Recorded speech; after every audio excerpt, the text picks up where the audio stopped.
एका दाट अरण्यामध्ये वानरांचा एक विशाल समूह वास्तव्य करत असे.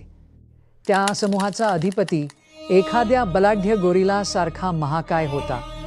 त्याचे रूप जेवढे अक्राळ विक्राळ होते तेवढाच त्याचा स्वभाव कुटील आणि क्रूर होता.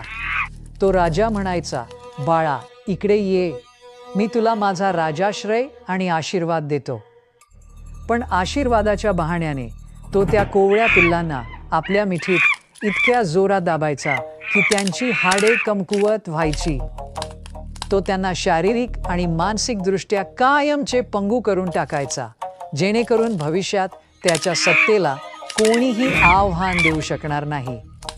त्याच समूहात सीता नावाची एक स्वाभिमानी वानरी होती. राजाचे हे कुकर्म तिच्या लक्षात आले होते.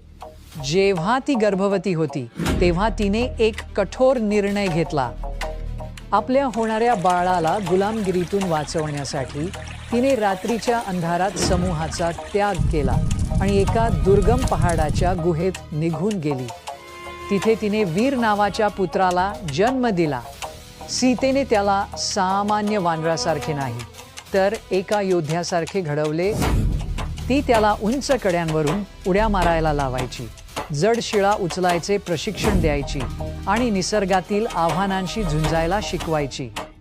ती त्याला सांगायची, पुत्रा, जर तुला गर्दीत जगायचे असेल तर दबून राहावे लागेल, पण जर तुला नेतृत्व करायचे असेल तर तुला वज्रासारखे कठोर व्हावे लागेल. काही वर्षानंतर वीर एक तेजस्वी आणि बलवान युवक बनला. माता सीतेने त्याला पुन्हा समूहात नेले.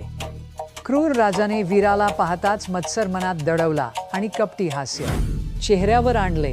तो गरजला, वा, एक नवीन वीर आपल्या समूहात आला आहे. ये पुत्रा, माझ्या मिठीत ये आणि माझा आशीर्वाद घे. राजाने वीराला पकडून सर्व शक्ती लावून दाबायला सुरुवात केली. पण वीर शांत होता. मातेने दिलेल्या कष्टांमुळे त्याचे शरीर फौलादी झाले होते. उलट वीराच्या प्रतिकारामुळे राजाचीच दमछाक झाली.